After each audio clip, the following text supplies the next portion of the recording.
नमस्कार दोस्तों, आप सभी का स्वागत है मेरे YouTube channel the IGA show में। और आज मैं आप लोगों के बीच लेके आया हूँ सेक्शन 43B, जो बहुत ही हॉट टॉपिक है इस टाइम पे।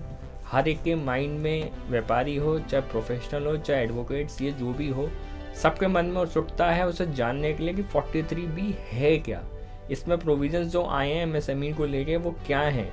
हमने पहले भी एक वीडियो बनाई थी जिसमें हमने पूरा बताया था कि MSME की क्या मंशा है, क्या डिटेल है। उसमें CA दिनेश गोयल जी आए थे और आज सेक्शन 43B को चर्चा करने के लिए मैंने इंडिया के एक्सपर्ट CA पवन अग्रवाल जी को अपने स्टूडियो में आमंत्रित किया। सर, आपका बहुत बहुत स्वागत और धन्यवाद। थैंक यू विनीश जी। ये सेक्शन 43 क्या है, 43B क्या है सर? ये विनीश जी देखिए, एक इनकम टैक्स एक्ट पे सेक्शन है 43B जिसमें बहुत सारे क्लॉजेज हैं और उसमें गवर्नमेंट ये कहती है कि किसी भी एसएससी को अगर कोई डिडक्शन लेना है तो वो केवल पेमेंट बेसिस पे मिलेगा।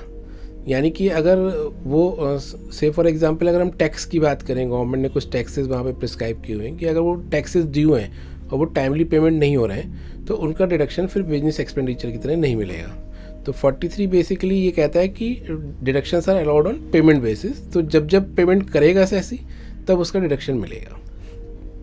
अब इसमें एक नया क्लॉज आया है H, वो क्या कहता है?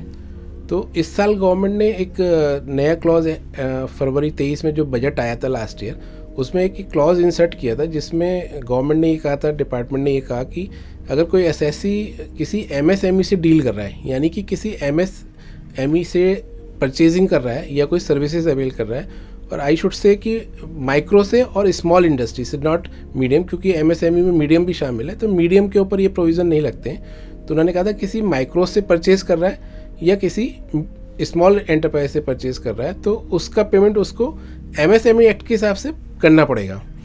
अगर उस ड्यू टाइम में जो MSME एक्ट में लिखी हुई टाइम लिमिट है उसके अंदर अगर वो पेमेंट नहीं करता है तो फिर उसका डिसअलाउंस उसको झेलना पड़ेगा व्यापारी को, और उसकी इनकम में वो सारी फिगर ऐड हो जाएगी जितना भी उसके बियॉन्ड पेमेंट होता है।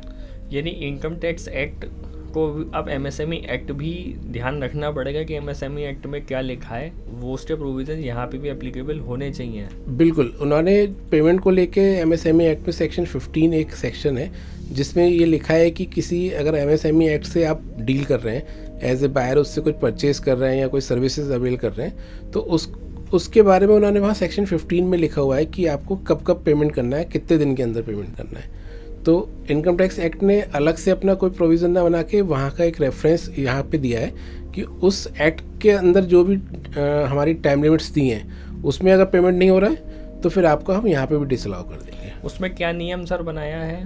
तो सेक्शन 15 MSME एक्ट का ये कहता है कि आपका जो भी एग्रीड टाइम है, मतलब व्यापारी संग आपने सपोज माइक्रो से मैंने कोई परचेजिंग की है तो उससे जो भी आपका एग्रीड टर्म्स हैं आपको उसके अंदर पेमेंट करना है। लेकिन ये अगर कहीं पे कुछ भी नहीं लिखा हुआ है तो 15 दिन के अंदर करना है। और वो कहते हैं कि ठीक है, अगर 15 दिन के अंदर आप नहीं करना चाहते हैं तो आप अपना टर्म्स एग्री कर लीजिए, उसके अंदर पे कर दीजिए, लेकिन वो टर्म्स आप 45 डेज़ के बियॉन्ड नहीं कर सकते। तो अगर हम टोटलिटी में बात करें तो एक तरह से किसी भी बायर को 45 दिन के अंदर ये पेमेंट करना ही होगा। ओके, मतलब 45 दिन के, भले ही मेरे पास रिटर्न एग्रीमेंट हो, मैंने 90 दिन का उससे टाइम ले रखा हो, 60 डेज का ले रखा हो, तो मुझे 45 दिन में देना पड़ेगा। हाँ, वो कहते हैं आपका एग्रीमेंट अगर 45 दिन से ज़्यादा है तो फिर 45 दिन की टाइम लिमिट लगती है, उससे कम का है तो फिर उस टाइम लिमिट में आपको पेमेंट करना है। मान लीजिए 45 दिन में पेमेंट नहीं होगा, फिर consequences as per income tax act क्या होंगे? अगर 45 दिन के अंदर पेमेंट नहीं होता है तो देखिए हमें क्या करना है कि हमें 31 मार्च की बैलेंस शीट देखनी है। 31 मार्च को हमारी क्या आउटस्टैंडिंग्स हैं, उस आउटस्टैंडिंग्स में से हमें वो पेमेंट्स छांटनी है, वो बिलिंग छांटनी है जो कि हमारी 45 दिन से भी पुरानी है, जिसका हमने अगर कोई परचेजिंग की है तो 45 दिन और उससे पुराना हमारा माल ख़रीदा हुआ है, उनको छांटना है। और अगर ऐसी कोई आउटस्टैंडिंग निकलती है जो हमने 45 डेज़ पहले ख़रीद ली थी, उससे बियॉन्ड ख़रीदी थी, तो फिर वो डिसअलाउंस हो जाएगी। हमारी जो भी प्रॉफिट लॉस के हिसाब से प्रॉफिट आ रहा है उसमें उतनी फिगर ऐड करके हमारी टोटल इनकम टैक्स ऐड की हो जाएगी और उस पर टैक्स देना पड़ेगा। अगर मान लीजिए मैंने 31 मार्च 2024 को कोई परचेज करा माइक्रो से, हाँ माइक्रो से परचेज करा, उस केस में क्या होगा? तो 31 मार्च 24 को अगर मेरी माइक्रो से कोई आउटस्टैंडिंग आ रही है तो अगर वो 45 दिन के अंदर है तब तो वेल एंड गुड है, लेकिन अगर 45 दिन से पीछे की कोई पेमेंट बाकी है तो फिर वो बायर की इनकम में ऐड हो जाएगा। बायर की इनकम में ऐड हो जाएगा। और इंटरेस्ट का भी सर कुछ प्रोविजंस इन्होंने लाए हैं कि हमें इंटरेस्ट पे करना पड़ेगा। हाँ, तो वो इन्होंने ये कहा है कि अगर हमें MSME एक्ट में कोई इंटरेस्ट पे करना पड़ता है तो फिर वो डिसअलाउ हो जाएगा। वो पुराने प्रोविजंस हैं, अभी फ़िलहाल इस बजट से नहीं है। इस बजट से नहीं। तो सेक्शन 43B क्लॉज H को लेके क्या मन में लोगों के है, आप क्या कहना चाहेंगे कि हमें किन किन बातों का ध्यान रखना चाहिए?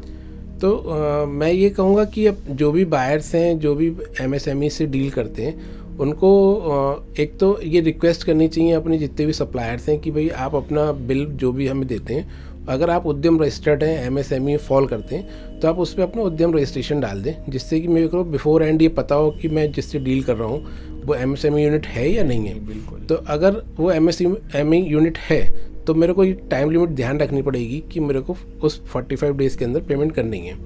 दूसरा ये कि मैं अपना 31 मार्च आने से पहले, क्योंकि जैसे अभी टाइम है, फरवरी आने वाला है, तो उस समय क्या है कि मेरे पास अभी काफ़ी सफिशिएंट टाइम है। मैं अभी से ये स्क्रूटनी चालू कर दूँ अपने बुक्स में से कि ऐसे कौन कौन से बिल्स पेंडिंग है मेरे को जिनको मुझे पहले पेमेंट देना है। तो अगर मेरे पास लिमिटेड फंड्स हैं तो पहले मैं उन यूनिट्स का पेमेंट करूँ जो कि इस कैटेगरी में फॉल कर रही हैं, जिससे कि मेरे को 31 मार्च को ये दिक्कत ना हो कि मेरा डिसअलाउंस हो। ठीक है सर, मेरे पास बहुत सारे क्वेश्चंस हैं जो हमारे पास लोगों के पास से आए हैं बहुत सारे, तो मैं उसमें 1 to 1 आपसे पूछूंगा। अगर मैं MSME इकाई नहीं हूँ तो क्या प्रावधान ये मेरे ऊपर लागू होंगे? जी बिल्कुल, मतलब ये जो प्रोविज़न है वो बायर के ऊपर हर हालत में लागू होंगे। अगर वो परचेज़ कर रहा है उससे, यानी कि सप्लायर का MSME होना ज़रूरी है, बायर का MSME होना ज़रूरी नहीं है। बायर ट्रेडर भी हो सकता है, बायर मैन्युफैक्चरर भी हो सकता है, कुछ भी हो सकता है, लेकिन यहाँ पे ये देखना है कि सप्लायर उस उद्यम में रजिस्टर्ड है या नहीं है, MSME है कि नहीं है। अच्छा, MSME एक्ट हम लोग जब पढ़ रहे थे तो उसमें लिखा था कि मैन्युफैक्चरर और सर्विस प्रोवाइडर ये लोग कवर हैं, ट्रेडर्स कवर नहीं है। क्या 43BH भी यही बात कहता है? देखिए अगेन 43BH अपने आप में डायरेक्ट कुछ नहीं बोल रहा है, वो सिर्फ इतनी बात करता है कि माइक्रो या स्मॉल से अगर कुछ खरीदारी करिए, और माइक्रो स्मॉल की डेफिनेशन होने का जो MSME एक्ट में दी हुई है, और MSME एक्ट जो है केवल मैन्युफैक्चरर और सर्विस प्रोवाइडर को कवर करता है। बीच में जुलाई 2021 में एक RBI का सर्कुलर आया था जिसमें कि उन्होंने ट्रेडर्स को भी अलाउ किया था टू बी रजिस्टर्ड ऑन उद्यम रजिस्ट्रेशन। उद्यम की तरह वो एक रजिस्ट्रेशन ले सकते थे, लेकिन वहाँ पे RBI ने ये कह दिया था कि ये केवल लिमिटेड पर्पस के लिए, यानी कि जो फाइनेंसिंग उस समय बैंक से हो रही थी उसमें अगर कोई कंसेशन फाइनेंसिंग से रिलेटेड है तो उस पर्पस के लिए आप रजिस्ट्रेशन ले सकते हो, लेकिन otherwise as a whole MSME act में कहीं पर भी अमेंडमेंट नहीं किया गया है। तो ऐसा लगता है कि ट्रेडर जो है वो इस प्रोविज़न से बाहर ही है, यानी कि अगर ट्रेडर सप्लाई कर रहा है तो वो इस बेनिफिट का फ़ायदा नहीं ले सकता। ओके। क्या सप्लायर का उद्यम रजिस्ट्रेशन होना ज़रूरी है? हाँ बिल्कुल, सप्लायर का उद्यम रजिस्ट्रेशन होना ज़रूरी है, क्योंकि गवर्नमेंट ने ये कहा कि जब तक उद्यम रजिस्ट्रेशन नहीं होगा तो वो हम आपको MSME नहीं मानेंगे। सर्विस प्रोवाइडर भी क्या इस स्कीम में आ सकता है? हाँ बिल्कुल, मतलब मैन्युफैक्चरर और सर्विस प्रोवाइडर दोनों ही इस स्कीम में शामिल होते हैं, लेकिन अगेन सर्विस प्रोवाइडर को भी अपना रजिस्ट्रेशन इसमें कराना पड़ेगा पहले, तभी उसको ये बेनिफिट मिल सकता है। यदि पेमेंट 45 दिन से अधिक समय से बाकी है किंतु फाइनेंशियल ईयर समाप्त होने से पहले पेमेंट कर दिया जाता है तो क्या ऐसे केस में डिडक्शन उसी वर्ष मिल जाएगा? हाँ बिल्कुल, मतलब अगर 45 दिन के बाद भी पेमेंट कोई किया जा रहा है लेकिन उसी वित्तीय वर्ष में कर दिया गया तो फिर डिडक्शन उसी वित्तीय वर्ष में मिल जाएगा। वो ब्याज भले मांगे चाहे ना मांगे। हाँ, ब्याज लेना नहीं लेना, देना नहीं देना अलग बात है, लेकिन फिलहाल बेसिक प्रोविज़न जो 43B का है उसके हिसाब से उसको बेसिक पेमेंट का डिडक्शन जरूर मिल जाएगा। ओके, मतलब अगर 45 दिन निकल भी रहे हैं तो आप विद इन ईयर अगर उसे सेम फाइनेंशियल ईयर में पेमेंट कर देंगे तो आपको डिसअलाउंस नहीं होगी, ये बहुत बढ़िया बात है। और यदि पेमेंट अगले वित्तीय वर्ष में किया गया है तो क्या उसका डिडक्शन मिल जाएगा? हाँ बिल्कुल, मतलब ये जैसे मैंने शुरू में भी कहा कि ये पेमेंट बेसिस पे सेक्शन बनाया गया है, तो अगर किसी भी पेमेंट का जो ड्यू रह गया 45 दिन से बियॉन्ड, तो फिर जब नेक्स्ट ईयर में किया जाएगा तो वो नेक्स्ट वित्तीय वर्ष मिल जाएगा। ओके, तो मतलब उस साल डिसअलाउंस हो जाएगा और नेक्स्ट ईयर अलाउड हो जाएगा। बिल्कुल, जैसे कि हम 23-24 की बात करें तो 23-24 में अगर वो ड्यू रह गया और 45 दिन से ज़्यादा की आउटस्टैंडिंग थी तो उस साल में तो फिर वो ऐड बैक हो जाएगा इनकम में। और जब हम 24-25 में या किसी आगे आने वाले वर्ष में पेमेंट करेंगे तो फिर वो फिर से अलाउ हो जाएगा। तो ये जो प्रोविज़न आया है ये कब से एप्लीकेबल हो जाएगा सर? ये ऑलरेडी एप्लीकेबल हो गया 1/4/23 से, तो इसलिए जो पहली बैलेंस शीट बनेगी हमारी 31 मार्च 24, यानी कि हम कहें असेसमेंट ईयर 24-25 का जो अब रिटर्न जाएंगे आगे हमारे जुलाई में और सितंबर में, उसमें ये सब चीज़ें देखी जाएंगी। और अच्छा, व्यापारी के मन में बहुत सारी हैं, आप उसको क्या राय देना चाहेंगे जिससे वो इन सारी चीज़ों से बच जाए, अपने अकाउंटेंट को वो सही राय दे पाए, बता पाए कि ऐसे कर लो? जैसे मैंने पहले भी कहा कि सबसे ज़्यादा ज़रूरी जो है कि वो एक तो अपने जितने भी सप्लायर हैं उनको ये लिस्ट आउट करे कि कौन कौन से सप्लायर ऐसे हैं जो ट्रेडर नहीं हैं और मैन्युफैक्चरर और सर्विस प्रोवाइडर हैं। उनसे रिक्वेस्ट करें कि वो अपना एक डिटेल दें कि वो क्या उद्यम में रजिस्टर्ड है नहीं है। और सबसे बड़ी बात कि आगे अगर पीछे वो लोग नहीं भी दे रहे हैं तो आगे के जितने भी बिल्स हैं उसमें वो उद्यम रजिस्ट्रेशन की मांग करें कि अपना उद्यम रजिस्ट्रेशन नंबर डाल के दें। और अकाउंटेंट से ये कहें कि वो अपना जो भी उसका डाटा है उसको एक बार स्क्रूटनी ज़रूर कर ले कि कोई भी पेमेंट ऐसा बाकी ना रहे MSME यूनिट का या माइक्रो और स्मॉल यूनिट का जो कि 45 दिन से पुराना है। MSME में टर्नओवर कैसे कैलकुलेट होगा सर? MSME में टर्नओवर के लिए एक बात ज़रूरी जो है वो ये कि हमारा जो एक्सपोर्ट टर्नओवर होता है वो इसमें शामिल नहीं है। तो अगर कोई मैन्युफैक्चरर्स ऐसे हैं जो एक्सपोर्ट भी कर रहे हैं तो वो उस लिमिट में शामिल नहीं होता है।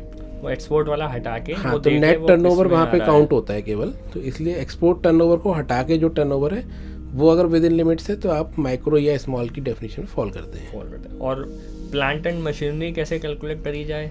तो प्लांट एंड मशीनरी के लिए इन्होंने कहा है कि जो भी लास्ट आपका इनकम टैक्स रिटर्न फाइल हुआ था उस इनकम टैक्स रिटर्न में जो भी आपने प्लांट एंड मशीनरी अपनी डिक्लेयर की हुई है वो वैल्यू हम देखेंगे और वो भी नेट ऑफ डेप्रिसिएशन देखेंगे, यानी कि जो WDV है या बुक वैल्यू हमारी चली आ रही है उसको इस पर्पज़ के लिए देखा जाएगा, लिमिट्स के लिए। मान लीजिए मैं मैन्युफैक्चरर हूँ और मेरे 2 स्टेट में ऑफिस हैं, मैं यहाँ भी यूपी में भी करता हूँ, उत्तराखंड में भी करता हूँ, तो मेरा टर्नओवर कौन सा वाला काउंट होगा MSME के लिए? इस पर्पज़ के लिए देखिए पैन इंडिया बेसिस पे अपने को टर्नओवर देखना है, यानी कि एक पैन उस पैन के अगेंस्ट में कितने भी रजिस्ट्रेशन हो, मेरा यूपी में भी कारोबार कर रहा हूँ, उत्तराखंड में भी कर रहा हूँ, मैं कहीं और किसी स्टेट में कर रहा हूँ, तो सारी जगह का मिला के जो टर्नओवर होगा उस सारे टर्नओवर को मिला के ये लिमिट्स चेक करी जाएंगी। और सर्विस प्रोवाइडर भी इसका बेनिफिट ले सकते हैं? बिल्कुल, सर्विस प्रोवाइडर भी इस प्रोविज़न का बेनिफिट ले सकते हैं। तो मुझे लगता है सर ने 43B और 43BH के बारे में बहुत ही डिटेल्ड में 1-to-1 क्वेश्चन के साथ सर ने बहुत बारीकी से बताया। लेकिन अगर फिर भी आपके मन में कोई क्वेरी है, कोई भी क्वेश्चन है, कोई भी टॉपिक सब्जेक्ट को लेकर संदेह है, तो आप कमेंट बॉक्स में अपनी क्वेरीज लिखिए। पूरा प्रयास किया जाएगा कि आपको आपकी क्वेरी का जवाब समय से दे पाएँ। सर आपका बहुत बहुत धन्यवाद इतना सरल भाषा में समझाने के लिए, जिसमें लोगों का बहुत कन्फ्यूज़न है इस टॉपिक सब्जेक्ट को लेके। बहुत बहुत धन्यवाद मनीष जी, आपने मुझे यहाँ इनवाइट किया और मैं सौभाग्यशाली हूँ कि आपने मुझे ये मौका दिया। बहुत बहुत धन्यवाद। मुझे पूरी उम्मीद है कि व्यापारी वर्ग इससे बहुत लाभान्वित होगा और काफ़ी कुछ उसको आज समझ में आया होगा। और अगर इस वीडियो से आपने कुछ भी सीखा है तो लाइक का बटन ज़रूर दबाएं। अपने साथी व्यापारी, मैन्युफैक्चरर, इंडस्ट्री, सर्विस प्रोवाइडर जो आपके टच में हैं उनको ये वीडियो भेजें, जिससे उनको भी ये नियम बहुत आसानी से समझ में आ सके, कल को वो कोई परेशानी का सामना ना कर पाएँ। क्योंकि जब बैलेंस शीट बनवा रहे होंगे और तब अगर डिसअलाउंस हो रहा होगा तो बहुत दुख होगा कि मैंने ये वीडियो क्यों नहीं देखी।